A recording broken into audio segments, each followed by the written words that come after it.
أعوذ بالله من الشيطان الرجيم. بسم الله الرحمن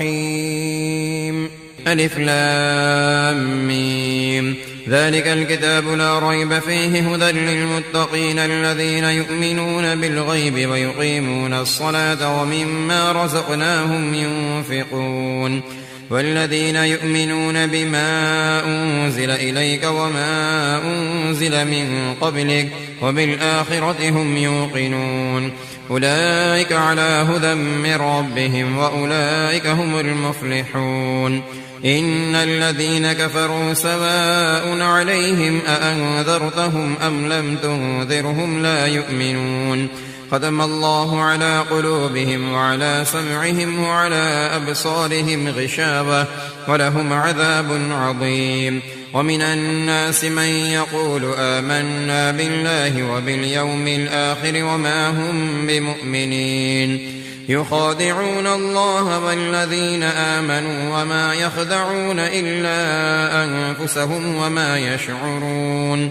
في قلوبهم مرض فزادهم الله مرضا ولهم عذاب أليم بما كانوا يكذبون. وإذا قيل لهم لا تفسدوا في الأرض قالوا إنما نحن مصلحون ألا إنهم هم المفسدون ولكن لا يشعرون. وإذا قيل لهم آمنوا كما آمن الناس قالوا أنؤمن كما آمن السفهاء ألا إنهم هم السفهاء ولكن لا يعلمون. وإذا لقوا الذين آمنوا قالوا آمنا وإذا خلوا إلى شياطينهم قالوا إنا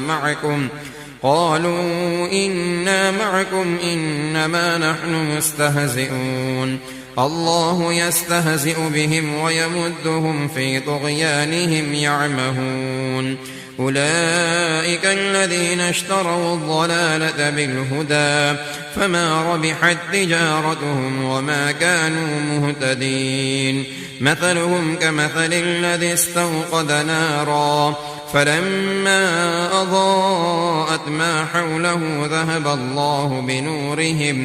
ذهب الله بنورهم وتركهم في ظلمات لا يبصرون سم بكم عمي فهم لا يرجعون. أو كصيب من السماء فيه ظلمات ورعد وبرق يجعلون أصابعهم في آذانهم من الصواعق حذر الموت والله محيط بالكافرين.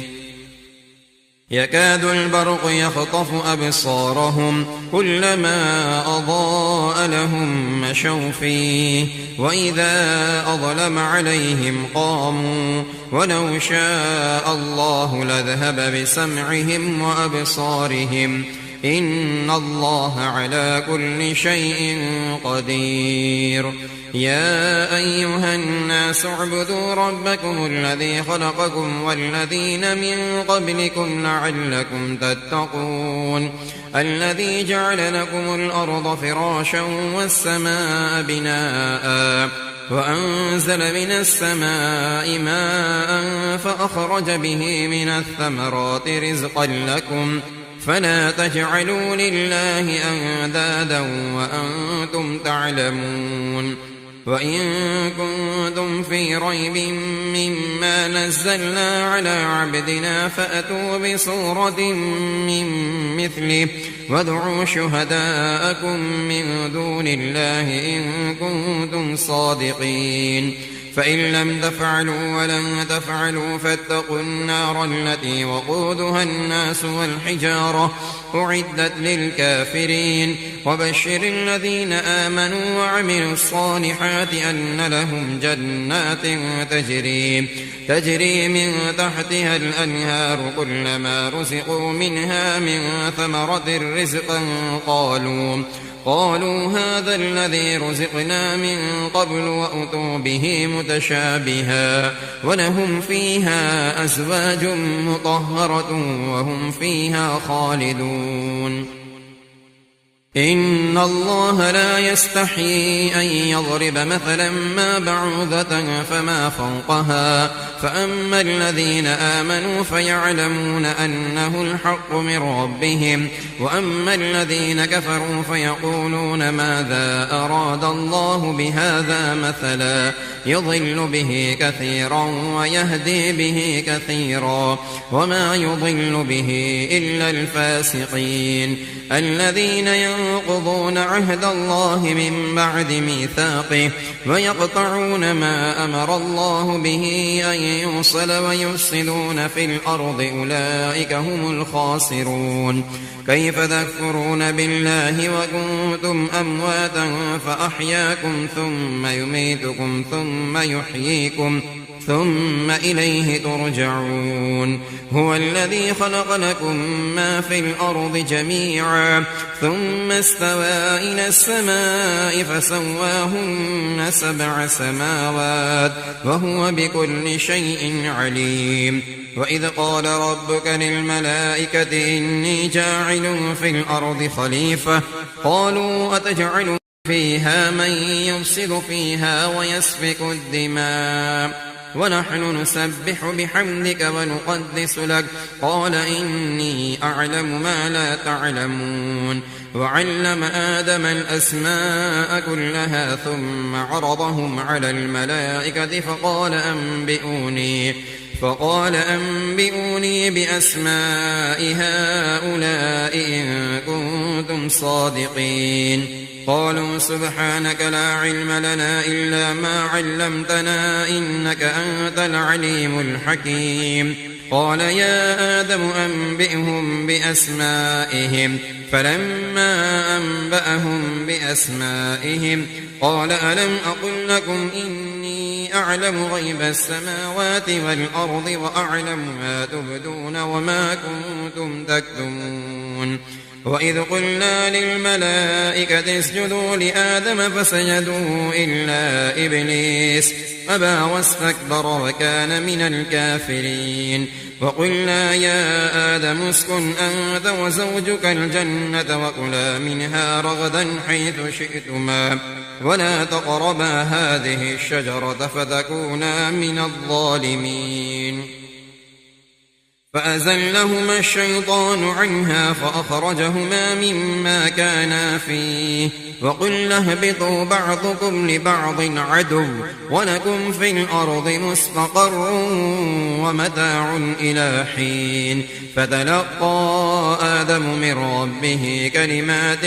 فتاب عليه إنه هو التواب الرحيم قلنا اهبطوا منها جميعا فإما يأتينكم مني هدى فمن تبع هداي فلا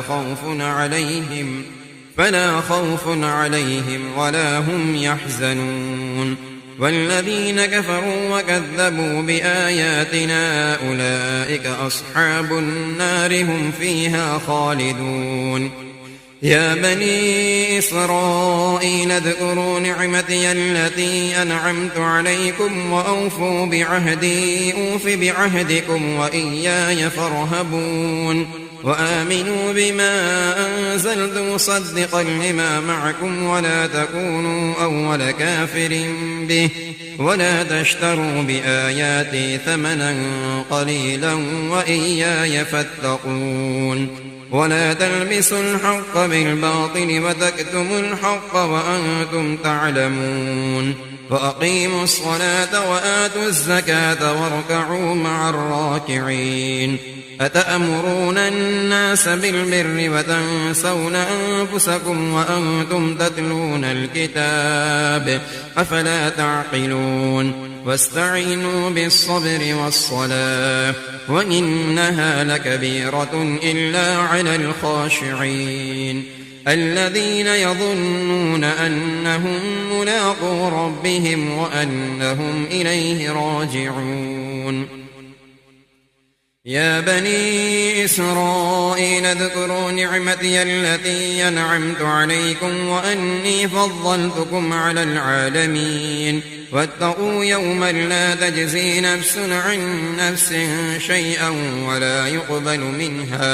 ولا يقبل منها شفاعة ولا يؤخذ منها عدل ولا هم ينصرون. وإذ نجيناكم من آل فرعون يسومونكم سوء العذاب يذبحون أبناءكم ويستحيون نساءكم وفي ذلكم بلاء من ربكم عظيم. وإذ فرقنا بكم البحر فأنجيناكم وأغرقنا آل فرعون وأنتم تنظرون. وإذ واعدنا موسى 40 ليلة ثم اتخذتم العجل من بعده وأنتم ظالمون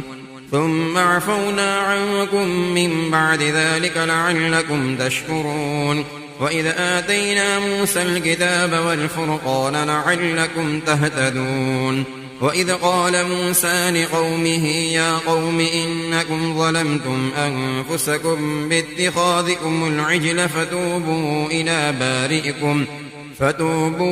إلى بارئكم فاقتلوا أنفسكم ذلكم خير لكم عند بارئكم فتاب عليكم إنه هو التواب الرحيم. وإذ قلتم يا موسى لن نؤمن لك حتى نرى الله جهرة فأخذتكم الصاعقة وأنتم تنظرون ثم بعثناكم من بعد موتكم لعلكم تشكرون. وظللنا عليكم الغمام وأنزلنا عليكم المن والسلوى كلوا من طيبات ما رزقناكم وما ظلمونا ولكن كانوا أنفسهم يظلمون. وإذ قلنا ادخلوا هذه القرية فكلوا منها حيث شئتم رغدا وادخلوا الباب سجدا وقولوا حطة نغفر لكم خطاياكم وسنزيد المحسنين. فبدل الذين ظلموا قولا غير الذي قيل لهم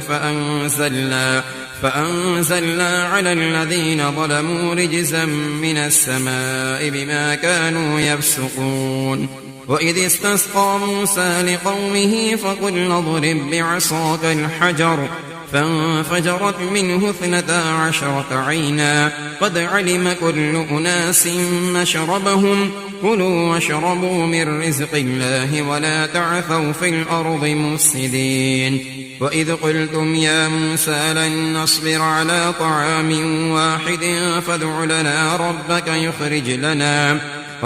يخرج لنا مما تنبت الأرض من بقلها وقثائها وفومها وعدسها وبصلها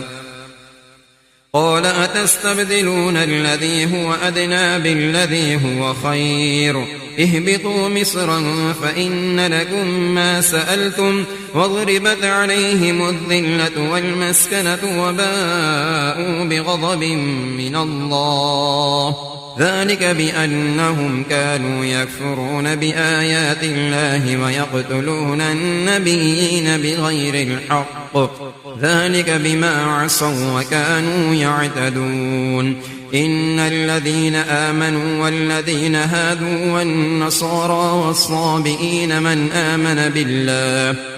آمن بالله واليوم الآخر وعمل صالحا فلهم أجرهم عند ربهم ولا خوف عليهم ولا هم يحزنون. وإذ أخذنا ميثاقكم ورفعنا فوقكم الطور خذوا ما آتيناكم بقوة واذكروا ما فيه لعلكم تتقون ثم توليتم من بعد ذلك فلولا فضل الله عليكم ورحمته لكنتم من الخاسرين. ولقد علمتم الذين اعتدوا منكم في السبت فقلنا لهم كونوا قردة خاسئين فجعلناها نكالا لما بين يديها وما خلفها وموعظة للمتقين. وإذ قال موسى لقومه إن الله يأمركم أن تذبحوا بقرة قالوا أتتخذنا هزوا قال أعوذ بالله أن أكون من الجاهلين قالوا ادع لنا ربك يبين لنا ما هي قال إنه يقول إنها بقرة لا فارض ولا بكر عوان بين ذلك فافعلوا ما تؤمرون قالوا ادع لنا ربك يبين لنا ما لونها قال إنه يقول إنها بقرة صفراء فاقع لونها تسر الناظرين قالوا ادع لنا ربك يبين لنا ما هي إن البقرة شابه علينا وإنا إن شاء الله لمهتدون قال إنه يقول إنها بقرة لا ذلول تثير الأرض ولا تسقي الحرث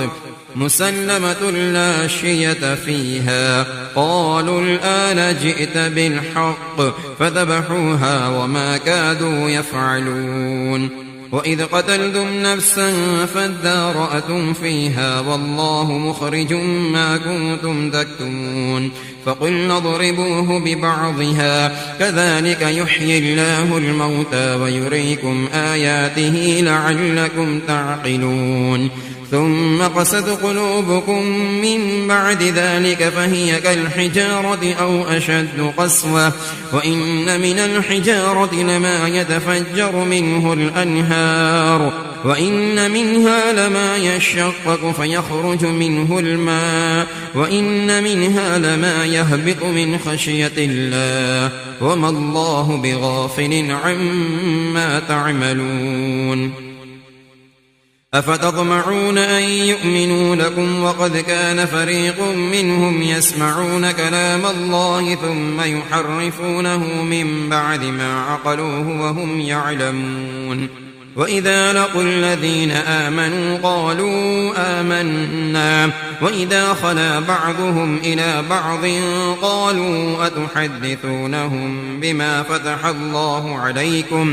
بما فتح الله عليكم ليحاجوكم به عند ربكم أفلا تعقلون أولا يعلمون أن الله يعلم ما يسرون وما يعلنون ومنهم أميون لا يعلمون الكتاب إلا أماني وإن هم إلا يظنون فويل للذين يكتبون الكتاب بأيديهم ثم يقولون هذا من عند الله ليشتروا به ثمنا قليلا فويل لهم مما كتبت أيديهم وويل لهم مما يكسبون وقالوا لن تمسنا النار إلا أياما معدودة قل أتخذتم عند الله عهدا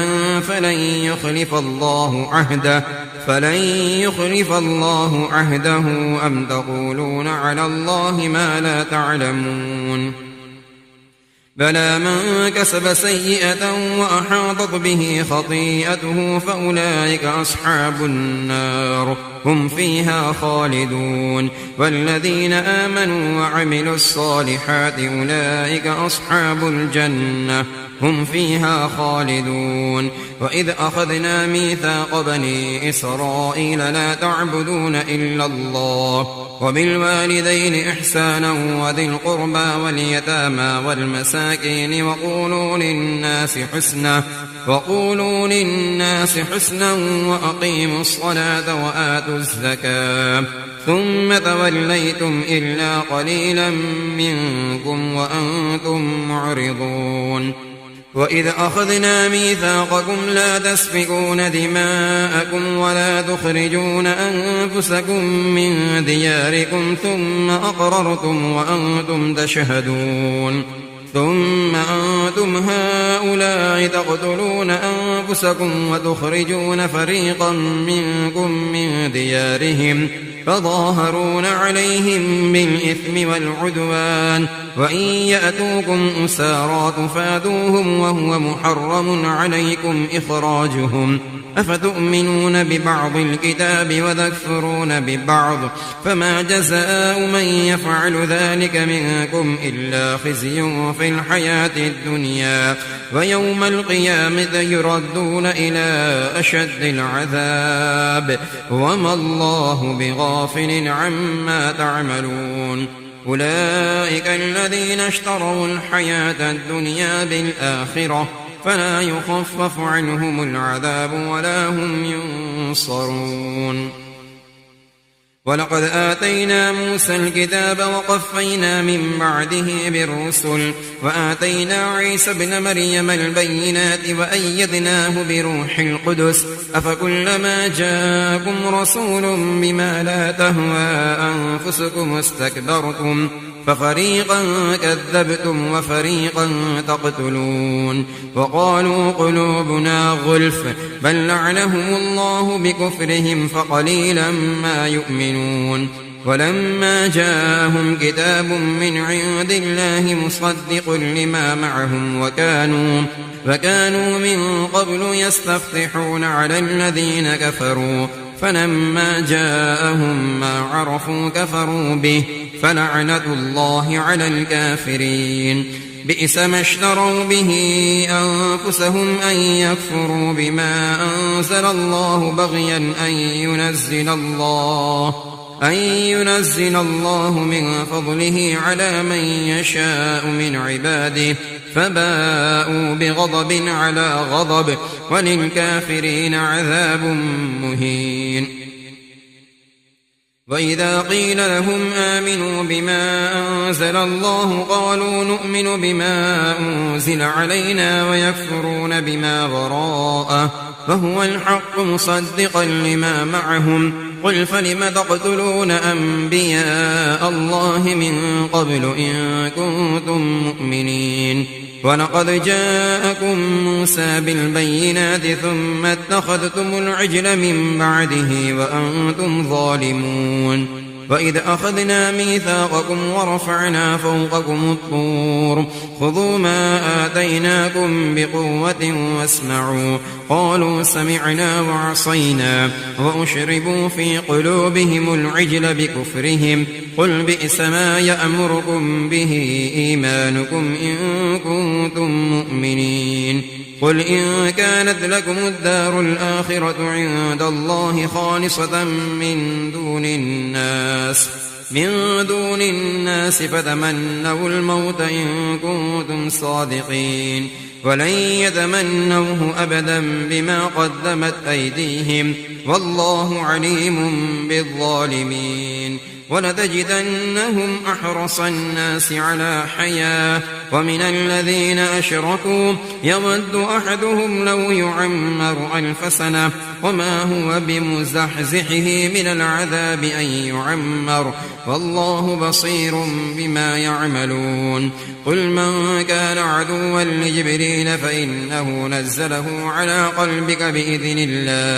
بإذن الله مصدقا لما بين يديه وهدى وبشرى للمؤمنين من كان عدوا لله وملائكته ورسله وجبريل وميكال فإن الله عدو للكافرين ولقد أنزلنا إليك آيات بينات وما يكفر بها إلا الفاسقون أوكلما عاهدوا عهدا نبذه فريق منهم بل أكثرهم لا يؤمنون ولما جاءهم رسول من عند الله مصدق لما معهم نبذ فريق من الذين أوتوا كتاب الله وراء ظهورهم كأنهم لا يعلمون واتبعوا ما تتلو الشياطين على ملك سليمان وما كفر سليمان ولكن الشياطين كفروا يعلمون الناس السحر وما أنزل على الملكين ببابل هاروت وماروت وما يعلمان من أحد حتى يقولا إنما نحن فتنة فلا تكفر فيتعلمون منهما ما يفرقون به بين المرء وزوجه وما هم بضارين به من أحد إلا بإذن الله ويتعلمون ما يضرهم ولا ينفعهم ولقد علموا لمن اشتراه ما له في الآخرة من خلاق ولبئس ما شروا به أنفسهم لو كانوا يعلمون ولو أنهم آمنوا واتقوا لمثوبة من عند الله خير لو كانوا يعلمون يا أيها الذين آمنوا لا تقولوا راعنا وقولوا انظرنا واسمعوا وللكافرين عذاب أليم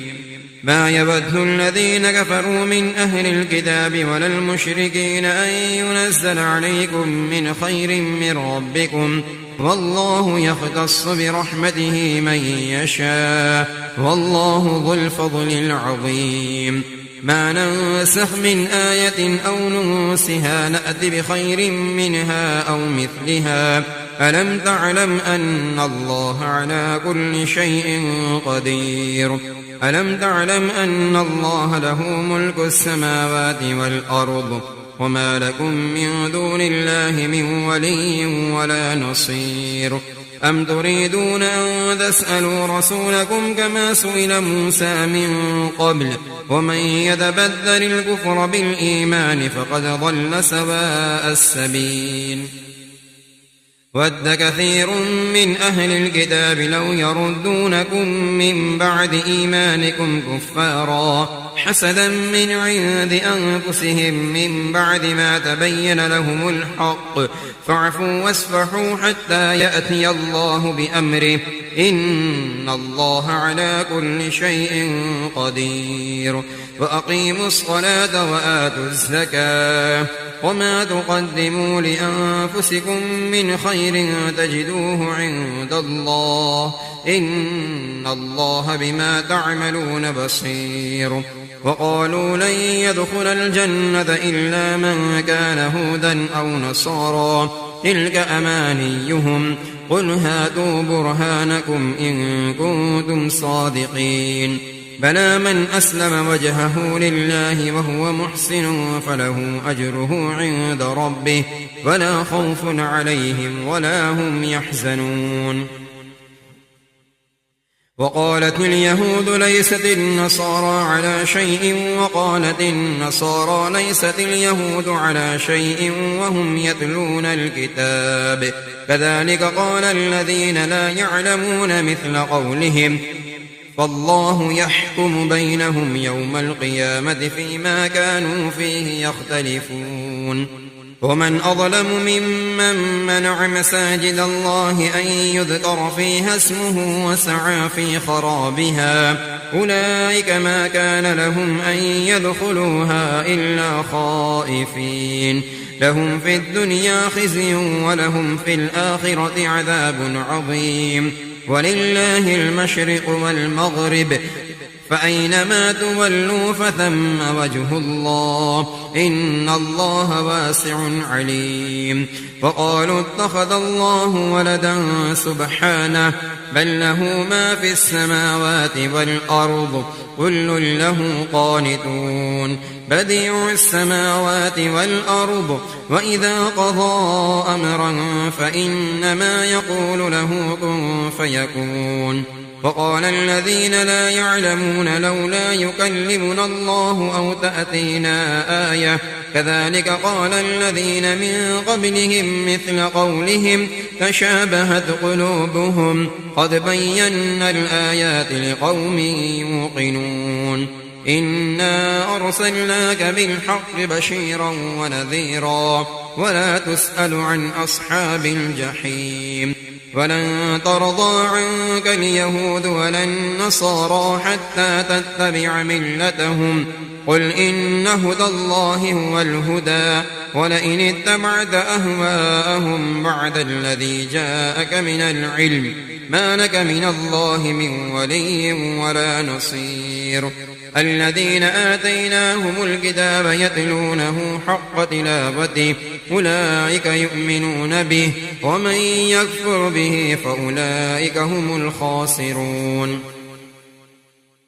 يا بني إسرائيل اذكروا نعمتي التي أنعمت عليكم وأني فضلتكم على العالمين واتقوا يوما لا تجزي نفس عن نفس شيئا ولا يقبل منها عدل ولا تنفعها شفاعة ولا هم ينصرون. وإذ ابتلى إبراهيم ربه بكلمات فأتمهن قال إني جاعلك للناس إماما قال ومن ذريتي قال لا ينال عهد الظالمين. وإذ جعلنا البيت مثابة للناس وأمنا واتخذوا من مقام إبراهيم مصلى وعهدنا إلى إبراهيم وإسماعيل أن طهرا بيتي للطائفين والعاكفين والركع السجود. وإذ قال إبراهيم رب اجعل هذا بلدا آمنا وارزق أهله من الثمرات من آمن منهم بالله واليوم الآخر قال ومن كفر فأمتعه قليلا ثم أضطره إلى عذاب النار وبئس المصير. وإذ يرفع إبراهيم القواعد من البيت وإسماعيل ربنا تقبل منا إنك أنت السميع العليم ربنا واجعلنا مسلمين لك ومن ذريتنا أمة مسلمة لك وأرنا مناسكنا وتب علينا إنك أنت التواب الرحيم ربنا وابعث فيهم رسولا منهم يتلو عليهم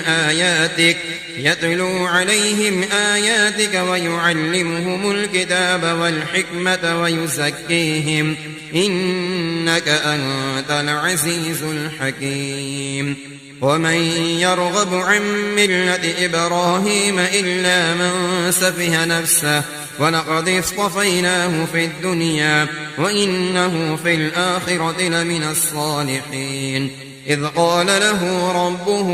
أسلم قال أسلمت لرب العالمين. ووصى بها إبراهيم بنيه ويعقوب يا بني إن الله اصطفى لكم الدين فلا تموتن إلا وأنتم مسلمون.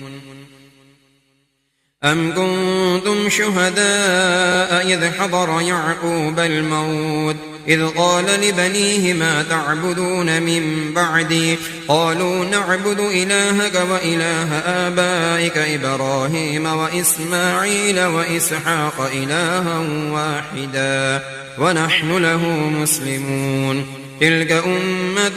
قد خلت لها ما كسبت ولكم ما كسبتم ولا تسألون عما كانوا يعملون. وقالوا كونوا هودا أو نصارى تهتدوا قل بل ملة إبراهيم حنيفا وما كان من المشركين. قولوا آمنا بالله وما أنزل إلينا وما أنزل إلى إبراهيم وإسماعيل وإسحاق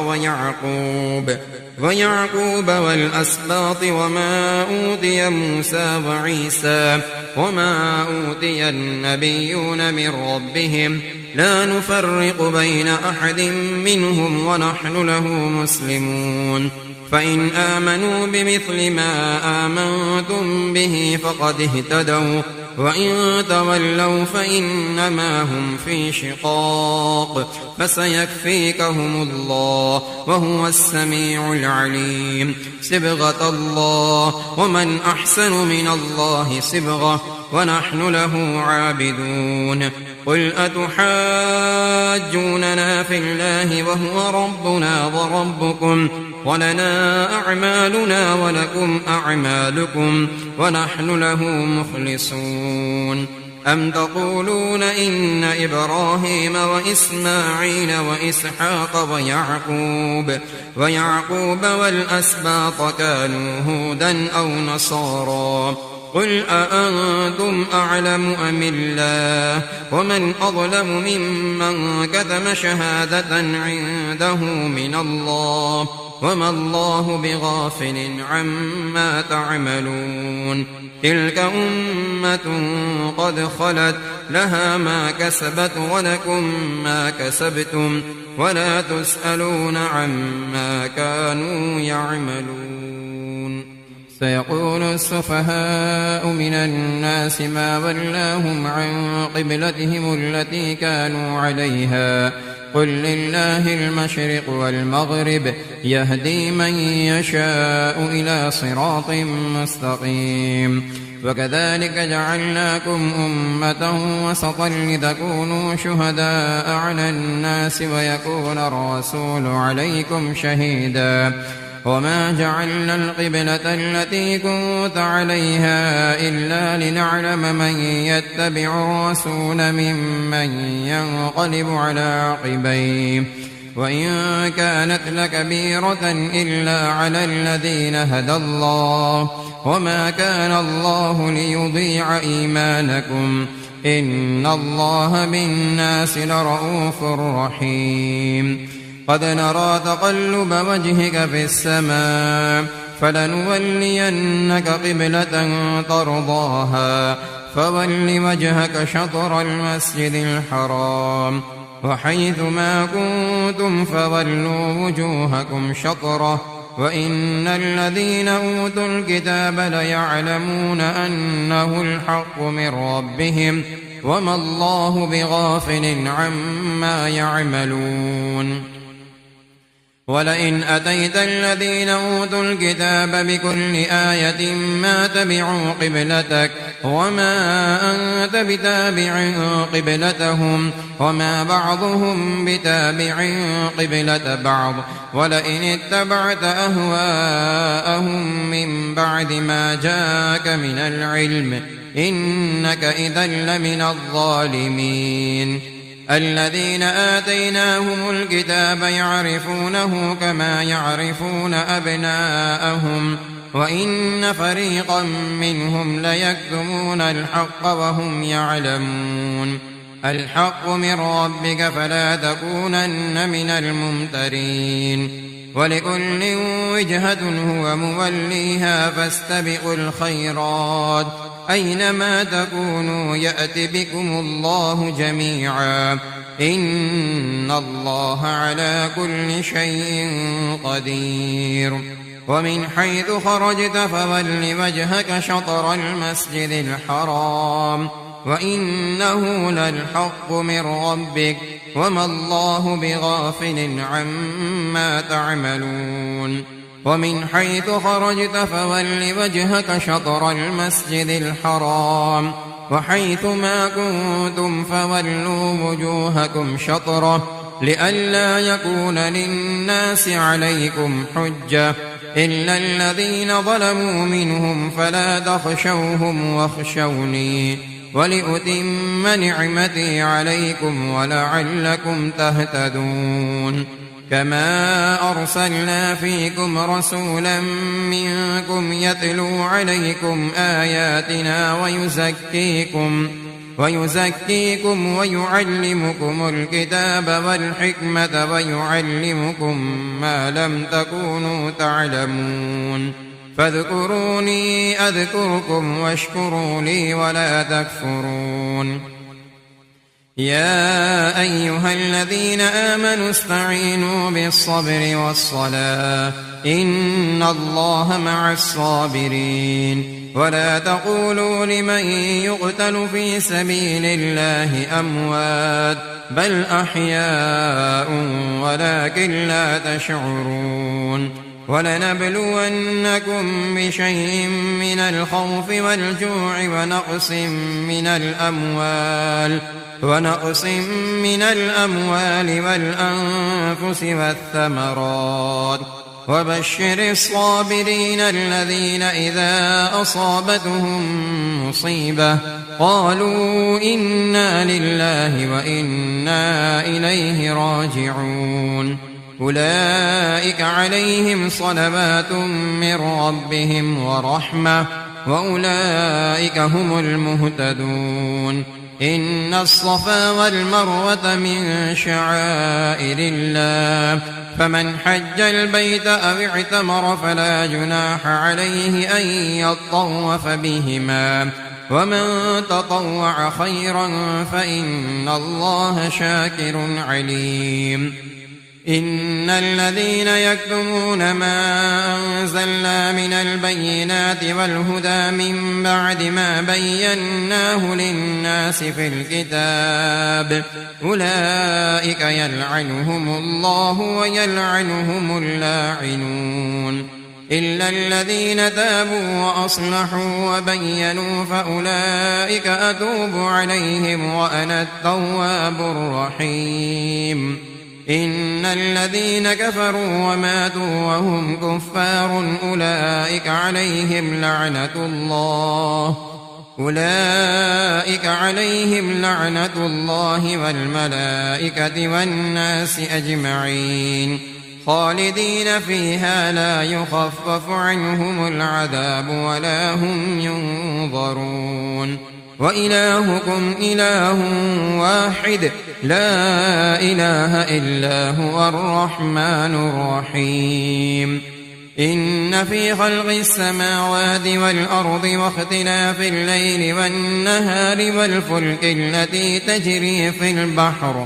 البحر بما ينفع الناس وما أنزل الله من السماء من ماء فأحيا به الأرض بعد موتها وبث فيها من كل دابة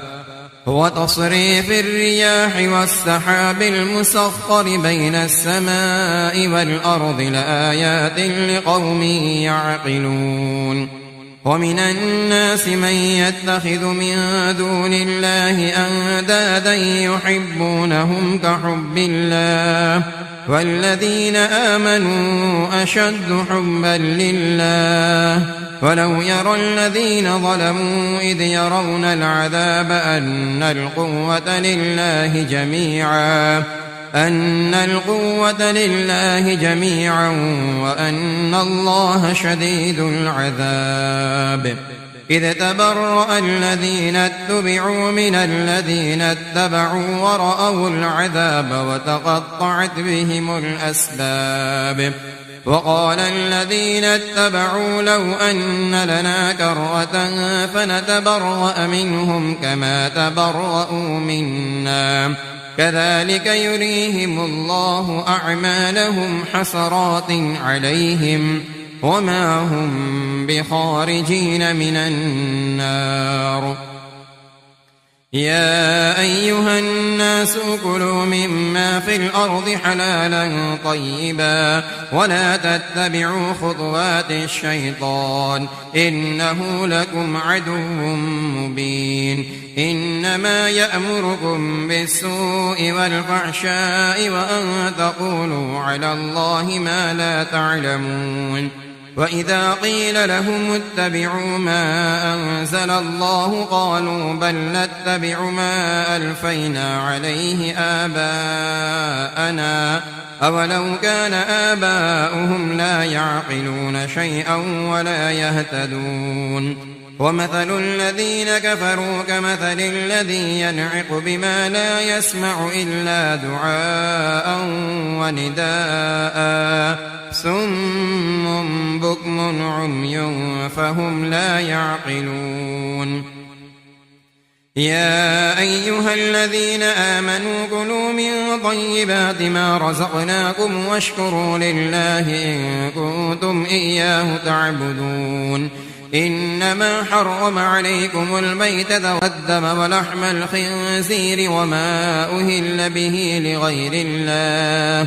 فمن اضطر غير باغ ولا عاد فلا إثم عليه إن الله غفور رحيم إن الذين يكتمون ما أنزل الله من الكتاب ويشترون به ثمنا قليلا أولئك ما يأكلون في بطونهم إلا النار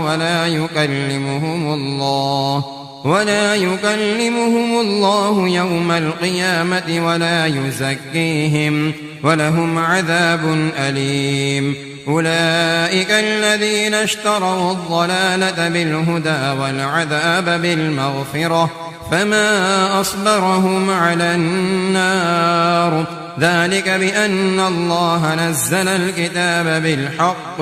وإن الذين اختلفوا في الكتاب لفي شقاق بعيد. ليس البر أن تولوا وجوهكم قبل المشرق والمغرب ولكن البر من آمن بالله واليوم الآخر والملائكة والكتاب والنبيين وآتى المال على حبه ذوي القربى واليتامى والمساكين وابن السبيل والسائلين وفي الرقاب وأقام الصلاة وآتى الزكاة والموفون بعهدهم إذا عاهدوا والصابرين في البأساء والضراء وحين البأس. أولئك الذين صدقوا وأولئك هم المتقون. يا أيها الذين آمنوا كتب عليكم القصاص في القتلى الحر بالحر والعبد بالعبد والأنثى بالأنثى فمن عفي له من أخيه شيء فاتباع بالمعروف وأداء إليه بإحسان ذلك تخفيف من ربكم ورحمة فمن اعتدى بعد ذلك فله عذاب أليم. ولكم في القصاص حياة يا أولي الألباب لعلكم تتقون. كتب عليكم إذا حضر أحدكم الموت إن ترك خيرا الوصية للوالدين والأقربين بالمعروف حقا على المتقين. فمن بدله بعدما سمعه فإنما إثمه على الذين يبدلونه إن الله سميع عليم. فمن خاف من موص جنفا أو إثما فأصلح بينهم فلا إثم عليه إن الله غفور رحيم. يا أيها الذين آمنوا كتب عليكم الصيام كما كتب على الذين من قبلكم لعلكم تتقون أياما معدودات. فمن كان منكم مريضا أو على سفر فعدة من أيام أخر وعلى الذين يطيقونه فدية طعام مسكين فمن تطوع خيرا فهو خير له وأن تصوموا خير لكم إن كنتم تعلمون. شهر رمضان الذي أنزل فيه القرآن هدى للناس وبينات من الهدى والفرقان فمن شهد منكم الشهر فليصم ومن كان مريضا أو على سفر فعدة من أيام أخر يريد الله بكم اليسر ولا يريد بكم العسر ولتكملوا العدة ولتكبروا الله على ما هداكم ولعلكم تشكرون. وإذا سألك عبادي عني فإني قريب أجيب دعوة الداع إذا دعاني فليستجيبوا لي وليؤمنوا بي لعلهم يرشدون. أحل لكم ليلة الصيام الرفث إلى نسائكم هن لباس لكم وأنتم لباس لهن علم الله أنكم كنتم تختانون أنفسكم فتاب عليكم وعفى عنكم فالآن باشروهن وابتغوا ما كتب الله لكم وكلوا واشربوا حتى يتبين لكم الخيط الأبيض من الخيط الأسود من الفجر ثم أتموا الصيام إلى الليل ولا تباشروهن وأنتم عاكفون في المساجد تلك حدود الله فلا تقربوها كذلك يبين الله آياته للناس لعلهم يتقون ولا تأكلوا أموالكم بينكم بالباطل وتدلوا بها إلى الحكام لتأكلوا فريقا من أموال الناس بالإثم وأنتم تعلمون يسألونك عن الأهلة قل هي مواقيت للناس والحج وليس البر بأن تأتوا البيوت من ظهورها ولكن البر من اتقى وأتوا البيوت من أبوابها واتقوا الله لعلكم تفلحون وقاتلوا في سبيل الله الذين يقاتلونكم ولا تعتدوا إن الله لا يحب المعتدين واقتلوهم حيث ثقفتموهم وأخرجوهم من حيث أخرجوكم والفتنة أشد من القتل ولا تقاتلوهم عند المسجد الحرام حتى يقاتلوكم فيه فإن قاتلوكم فاقتلوهم كذلك جزاء الكافرين فإن انتهوا فإن الله غفور رحيم وقاتلوهم حتى لا تكون فتنة ويكون الدين لله فإن انتهوا فلا عدوان إلا على الظالمين الشهر الحرام بالشهر الحرام والحرمات قصاص فمن اعتدى عليكم فاعتدوا عليه بمثل ما اعتدى عليكم واتقوا الله واعلموا أن الله مع المتقين وأنفقوا في سبيل الله ولا تلقوا بأيديكم إلى التهلكة وأحسنوا إن الله يحب المحسنين وأتموا الحج والعمرة لله فإن أحصرتم فما استيسر من الهدي ولا تحلقوا رؤوسكم حتى يبلغ الهدي محله فمن كان منكم مريضا أو به أذى من رأسه ففدية من صيام أو صدقة أو نسك فإذا أمنتم فمن تمتع بالأمرة إلى الحج فما استيسر من الهدي فمن لم يجد فصيام 3 أيام في الحج و7 إذا رجعتم تلك 10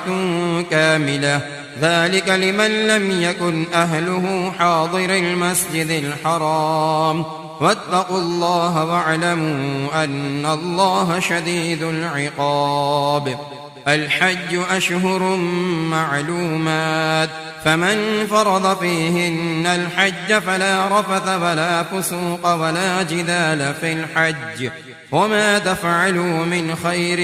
يعلمه الله وتزودوا فإن خير الزاد التقوى واتقون يا أولي الألباب ليس عليكم جناح أن تبتغوا فضلا من ربكم فإذا أفضتم من عرفات فاذكروا الله عند المشعر الحرام واذكروه كما هداكم وإن كنتم من قبله لمن الضالين ثم أفيضوا من حيث أفاض الناس واستغفروا الله إن الله غفور رحيم فإذا قضيتم مناسككم فاذكروا الله كذكركم آباءكم أو أشد ذكرا فمن الناس من يقول ربنا آتنا في الدنيا وما له في الآخرة من خلاق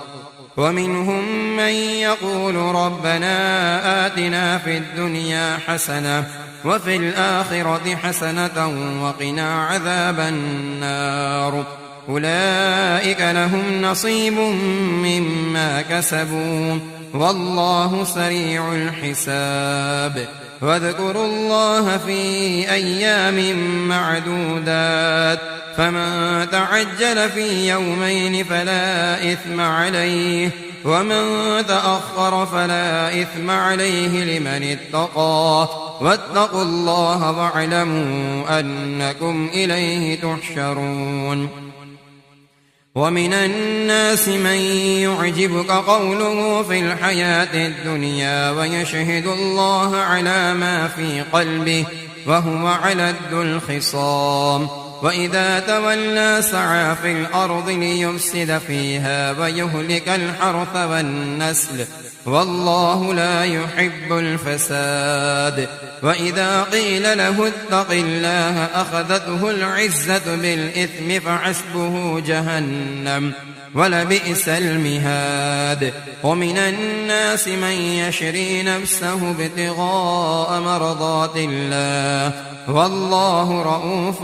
بالعباد يا أيها الذين آمنوا ادخلوا في السلم كافة ولا تتبعوا خطوات الشيطان إنه لكم عدو مبين فإن زللتم من بعد ما جاءتكم البينات فاعلموا أن الله عزيز حكيم هل ينظرون إلا أن يأتيهم الله في ظلل من الغمام والملائكة وقضي الأمر وإلى الله ترجع الأمور سل بني إسرائيل كم آتيناهم من آية بينة ومن يبدل نعمة الله من بعد ما جاءته فإن الله شديد العقاب زين للذين كفروا الحياة الدنيا ويسخرون من الذين آمنوا والذين اتقوا فوقهم يوم القيامة والله يرزق من يشاء بغير حساب كان الناس أمة واحدة فبعث الله النبيين مبشرين ومنذرين وأنزل معهم الكتاب بالحق ليحكم بين الناس فيما اختلفوا فيه وما اختلف فيه إلا الذين أوتوه من بعد ما جاءتهم البينات بغيا بينهم فهدى الله الذين آمنوا لما اختلفوا فيه من الحق بإذنه والله يهدي من يشاء إلى صراط مستقيم أم حسبتم أن تدخلوا الجنة ولما يأتكم مثل الذين خلوا من قبلكم مستهم البأساء والضراء وزلزلوا حتى يقول الرسول والذين آمنوا معه متى نصر الله ألا إن نصر الله قريب يسألونك ماذا ينفقون قل ما أنفقتم من خير فللوالدين والأقربين واليتامى والمساكين وابن السبيل وما تفعلوا من خير فإن الله به عليم كتب عليكم القتال وهو كره لكم وعسى أن تكرهوا شيئا وهو خير لكم وعسى أن تحبوا شيئا وهو شر لكم والله يعلم وأنتم لا تعلمون يسألونك عن الشهر الحرام قتال فيه قل قتال فيه كبير وصد عن سبيل الله وكفر به والمسجد الحرام وإخراج أهله منه أكبر عند الله والفتنة أكبر من القتل ولا يزالون يقاتلونكم حتى يردوكم عن دينكم إن استطاعوا ومن يرتد منكم عن دينه فيمت وهو كافر فأولئك حبطت أعمالهم في الدنيا والآخرة وأولئك أصحاب النار هم فيها خالدون إن الذين آمنوا والذين هاجروا وجاهدوا في سبيل الله أولئك يرجون رحمة الله والله غفور رحيم. يسألونك عن الخمر والميسر قل فيهما إثم كبير ومنافع للناس وإثمهما أكبر من نفعهما ويسألونك ماذا ينفقون قل العفو كذلك يبين الله لكم الآيات لعلكم تتفكرون في الدنيا والآخرة. ويسألونك عن اليتامى قل إصلاح لهم خير وإن تخالطوهم فإخوانكم والله يعلم المفسد من المصلح ولو شاء الله لأعنتكم إن الله عزيز حكيم. ولا تنكحوا المشركات حتى يؤمنوا ولأمة مؤمنة خير من مشركة ولو أعجبتكم ولا تنكحوا المشركين حتى يؤمنوا ولعبد مؤمن خير من مشرك ولو أعجبكم أولئك يدعون إلى النار والله يدعو إلى الجنة والمغفرة بإذنه ويبين آياته للناس لعلهم يتذكرون. ويسألونك عن المحيض قل هو أذى فاعتزلوا النساء في المحيض ولا تقربوهن حتى يطهرن فإذا تطهرن فأتوهن من حيث أمركم الله إن الله يحب التوابين ويحب المتطهرين. نساؤكم حرث لكم فأتوا حرثكم أنى شئتم وقدموا لأنفسكم واتقوا الله واعلموا أنكم ملاقوه وبشر المؤمنين. ولا تجعلوا الله عرضة لأيمانكم أن تبروا وتتقوا وتصلحوا بين الناس والله سميع عليم. لا يؤاخذكم الله باللغو في أيمانكم ولكن يؤاخذكم بما كسبت قلوبكم والله غفور حليم. للذين يؤلون من نسائهم تربص 4 أشهر فإن فاءوا فإن الله غفور رحيم. وإن عزموا الطلاق فإن الله سميع عليم. والمطلقات يتربصن بأنفسهن 3 قروء ولا يحل لهن أن يكتمن ما خلق الله في أرحامهن إن كن يؤمن بالله واليوم الآخر وبعولتهن أحق بردهن في ذلك إن أرادوا إصلاحا ولهن مثل الذي عليهن بالمعروف وللرجال عليهن درجة والله عزيز حكيم. الطلاق 2 فإمساك بمعروف أو تسريح بإحسان ولا يحل لكم أن تأخذوا مما آتيتموهن شيئا إلا أن يخافا ألا يقيما حدود الله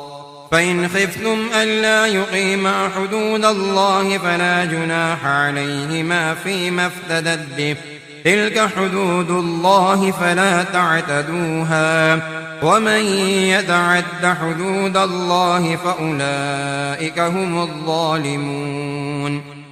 فإن طلقها فلا تحل له من بعد حتى تنكح زوجا غيره فإن طلقها فلا جناح عليهما أن يتراجعا أن يتراجعا إن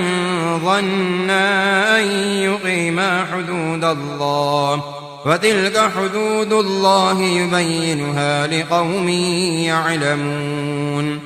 وإذا طلقتم النساء فبلغن أجلهن فأمسكوهن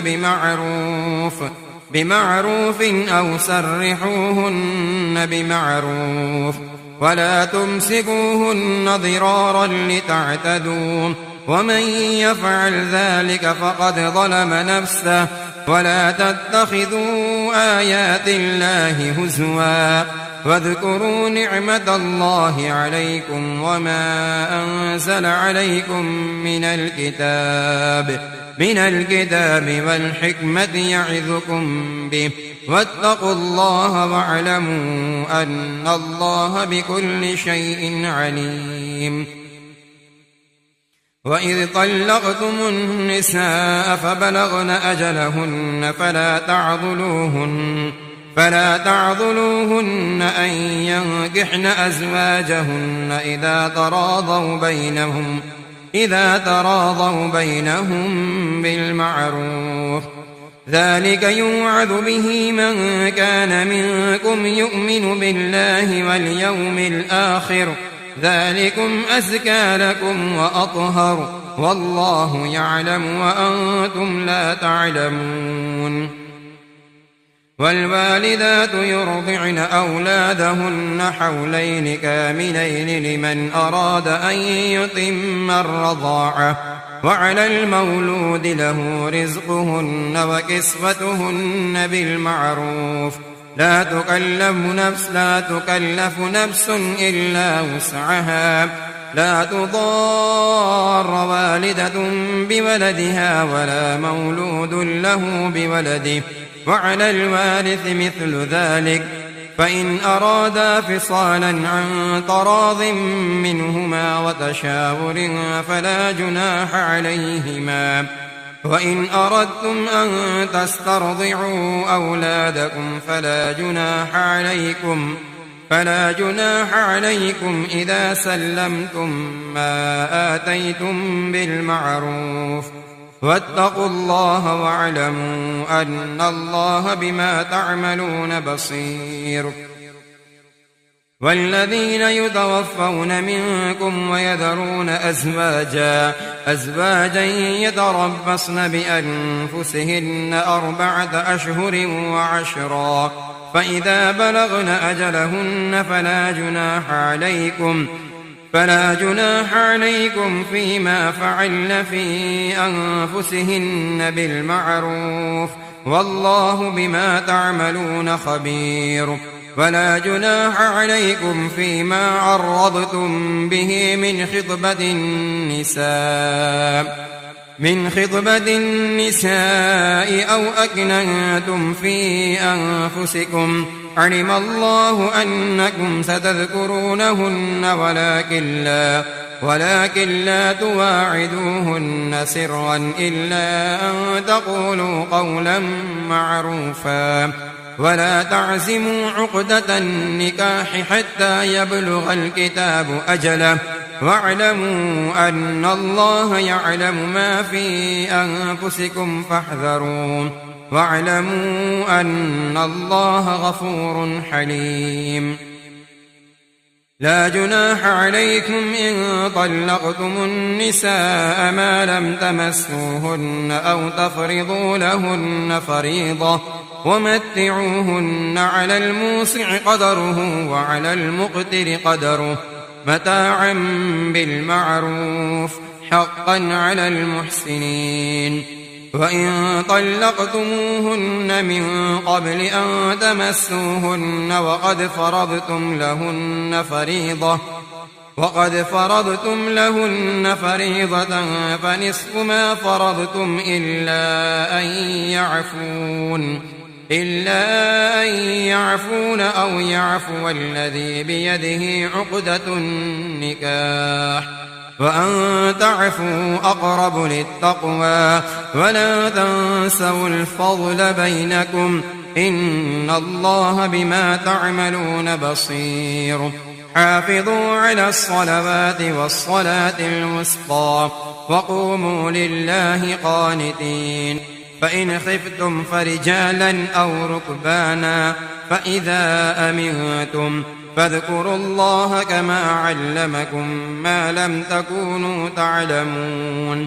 والذين يتوفون منكم ويذرون أزواجا وصية لأزواجهم متاعا إلى الحول غير إخراج، فإن خرجن فلا جناح عليكم فيما فعلن في أنفسهن من معروف، والله عزيز حكيم. وللمطلقات متاع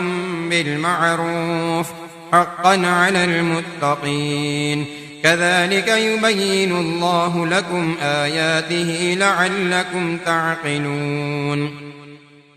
ألم تر إلى الذين خرجوا من ديارهم وهم ألوف حذر الموت فقال لهم الله موتوا ثم أحياهم إن الله لذو فضل على الناس ولكن أكثر الناس لا يشكرون. وقاتلوا في سبيل الله واعلموا أن الله سميع عليم. من ذا الذي يقرض الله قرضا حسنا فيضاعفه له أضعافا كثيرة والله يقبض ويبسط وإليه ترجعون. ألم تر إلى الملأ من بني إسرائيل من بعد موسى إذ قالوا لنبي له مبعث لنا ملكا نقاتل في سبيل الله قال هل عسيتم إن كتب عليكم القتال ألا تقاتلوا قالوا وما لنا ألا نقاتل في سبيل الله وقد أخرجنا من ديارنا وأبنائنا فلما كتب عليهم القتال تولوا إلا قليلا منهم والله عليم بالظالمين.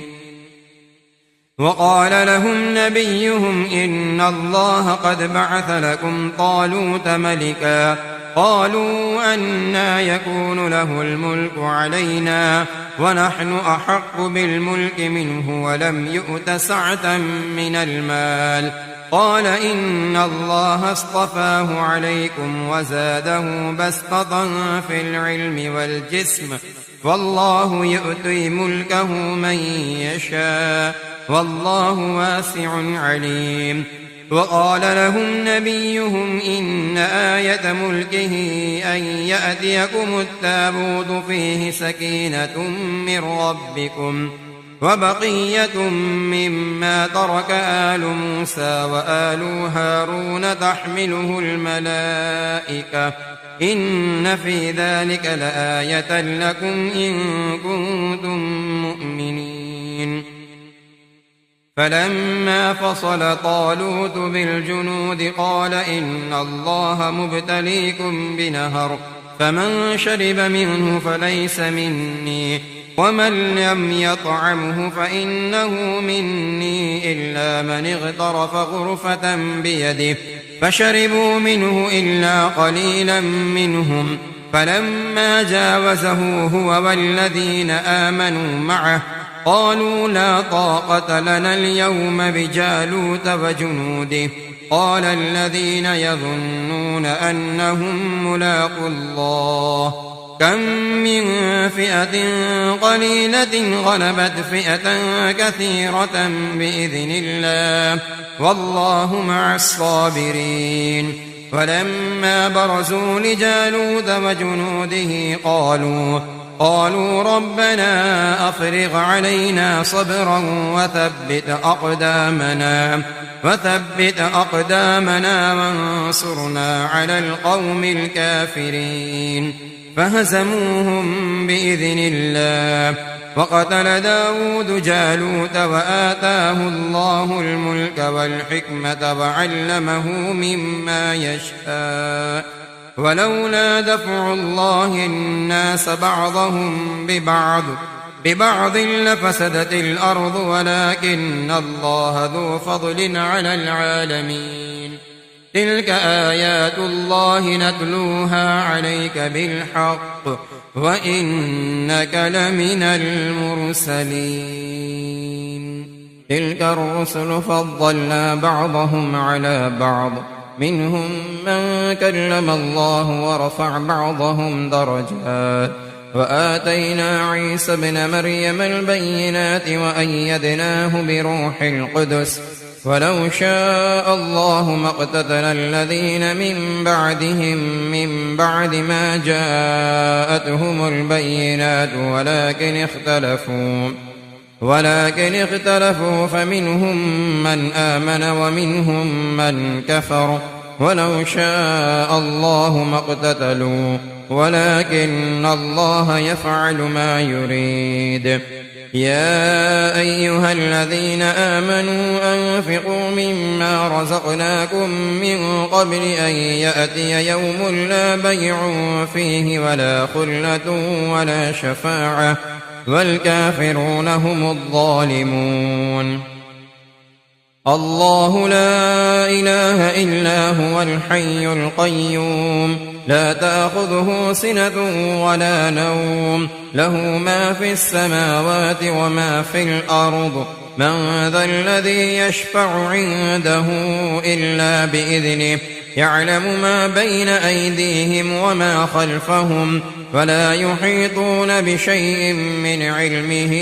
إلا بما شاء وسع كرسيه السماوات والأرض ولا يؤوده حفظهما وهو العلي العظيم. لا إكراه في الدين قد تبين الرشد من الغي فمن يكفر بالطاغوت ويؤمن بالله فقد استمسك بالعروة الوثقى لا انفصام لها والله سميع عليم. الله ولي الذين آمنوا يخرجهم من الظلمات إلى النور والذين كفروا أولياؤهم الطاغوت يخرجونهم من النور إلى الظلمات أولئك أصحاب النار هم فيها خالدون. ألم تر إلى الذي حاج إبراهيم في ربه أن آتاه الله الملك إذ قال إبراهيم ربي الذي يحيي ويميت قال أنا أحيي وأميت قال إبراهيم فإن الله يأتي بالشمس من المشرق فأت بها من المغرب فبهت الذي كفر والله لا يهدي القوم الظالمين. أو كالذي مر على قرية وهي خاوية على عروشها قال أنى يحيي هذه الله بعد موتها فأماته الله 100 عام ثم بعثه قال كم لبثت قال لبثت يوما أو بعض يوم قال بل لبثت 100 عام فانظر إلى طعامك وشرابك لم يتسنه وانظر إلى حمارك ولنجعلك آية للناس وانظر إلى العظام كيف ننشزها ثم نكسوها لحما فلما تبين له قال أعلم أن الله على كل شيء قدير.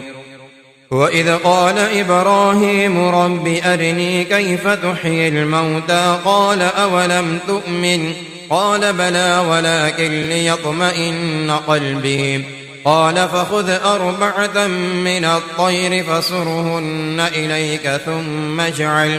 ثم اجعل على كل جبل منهن جزءا ثم ادعهن يأتينك سعيا واعلم أن الله عزيز حكيم.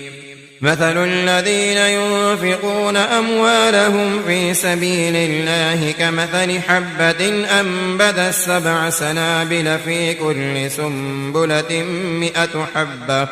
والله يضاعف لمن يشاء والله واسع عليم. الذين ينفقون أموالهم في سبيل الله ثم لا يتبعون ما أنفقوا منا ولا أذى لهم أجرهم عند ربهم ولا خوف عليهم ولا هم يحزنون. قول معروف ومغفرة خير من صدقة يتبعها أذى والله غني حليم. يا أيها الذين آمنوا لا تبطلوا صدقاتكم بالمن والأذى كالذي ينفق ماله رئاء الناس ولا يؤمن بالله واليوم الآخر فمثله كمثل صفوان عليه تراب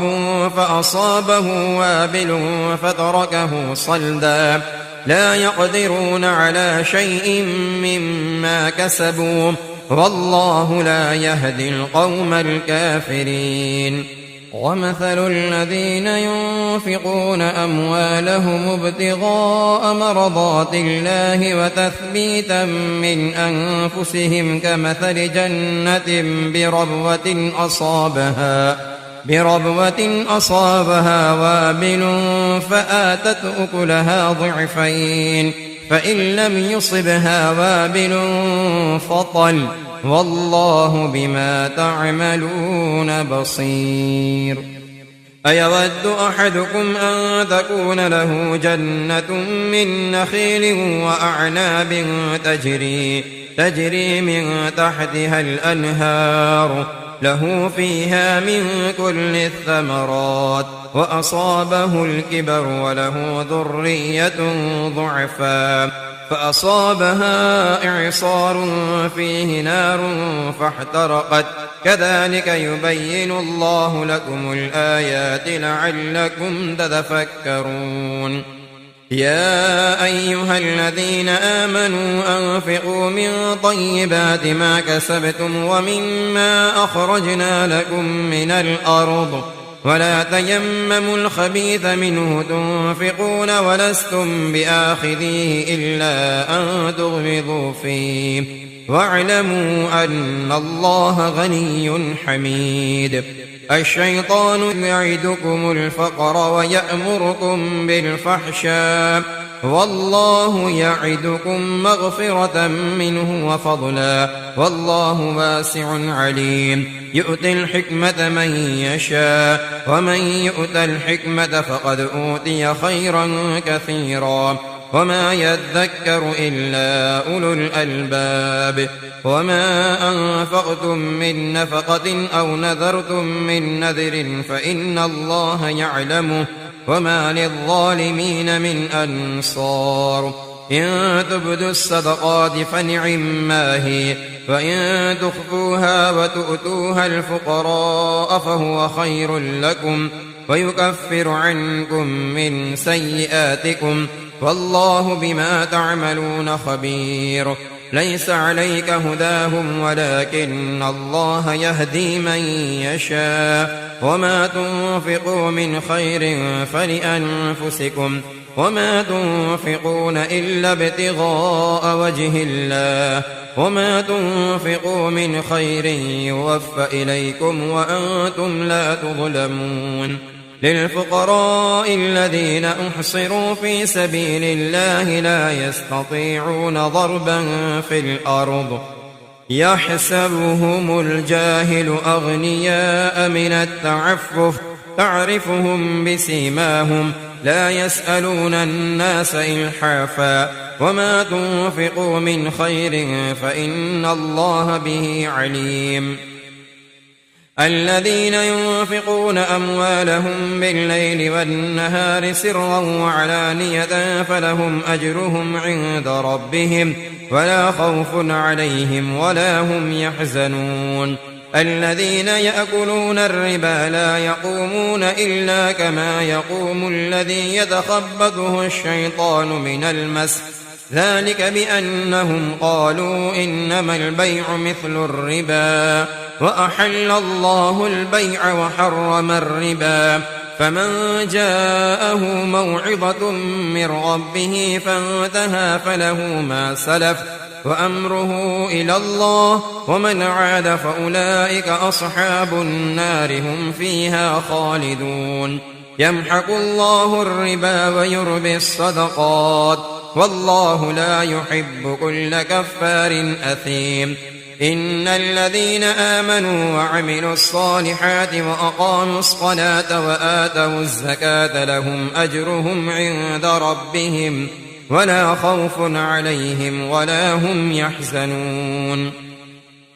يا أيها الذين آمنوا اتقوا الله وذروا ما بقي من الربا إن كنتم مؤمنين فإن لم تفعلوا فأذنوا بحرب من الله ورسوله وإن تبتم فلكم رؤوس أموالكم لا تظلمون ولا تظلمون وإن كان ذو عسرة فنظرة إلى ميسرة وأن تصدقوا خير لكم إن كنتم تعلمون واتقوا يوما ترجعون فيه إلى الله ثم توفى كل نفس ما كسبت وهم لا يظلمون يا أيها الذين آمنوا إذا تداينتم بدين إلى أجل مسمى فاكتبوه وليكتب بينكم كاتب بالعدل ولا يأب كاتب أن يكتب كما علمه الله فليكتب وليملل الذي عليه الحق وليتق الله ربه ولا يبخس منه شيئا فإن كان الذي عليه الحق سفيها أو ضعيفا أو لا يستطيع أن يمله فليملل وليه بالعدل واستشهدوا شهيدين من رجالكم فإن لم يكونا رجلين فرجل وامرأتان ممن ترضون من الشهداء أن تضل إحداهما فتذكر إحداهما الأخرى ولا يأبى الشهداء إذا ما دعوا ولا تسأموا أن تكتبوه صغيرا أو كبيرا إلى أجله ذلكم أقسط عند الله وأقوم للشهادة وأدنى ألا ترتابوا إلا أن تكون تجارة حاضرة تديرونها بينكم فليس عليكم جناح ألا تكتبوها وأشهدوا إذا تبايعتم ولا يضار كاتب ولا شهيد وإن تفعلوا فإنه فسوق بكم واتقوا الله ويعلمكم الله والله بكل شيء عليم وإن كنتم على سفر ولم تجدوا كاتبا فرهان مقبوضة فإن أمن بعضكم بعضا فليؤدي الذي اؤتمن أمانته وليتق الله ربه ولا تكتموا الشهادة ومن يكتمها فإنه آثم قلبه والله بما تعملون عليم لله ما في السماوات وما في الأرض وإن تبدوا ما في أنفسكم أو تخفوه يحاسبكم به الله فيغفر لمن يشاء ويعذب من يشاء والله على كل شيء قدير آمن الرسول بما أنزل إليه من ربه والمؤمنون كل آمن بالله وملائكته وكتبه ورسله لا نفرق بين أحد من رسله وقالوا سمعنا وأطعنا غفرانك ربنا وإليك المصير لا يكلف الله نفسا إلا وسعها لها ما كسبت وعليها ما اكتسبت ربنا لا تؤاخذنا إن نسينا أو أخطأنا ربنا ولا تحمل علينا إصرا كما حملته على الذين من قبلنا ربنا ولا تحملنا ما لا طاقة لنا به واعف عنا واغفر لنا وارحمنا أنت مولانا فانصرنا على القوم الكافرين. صدق الله العظيم.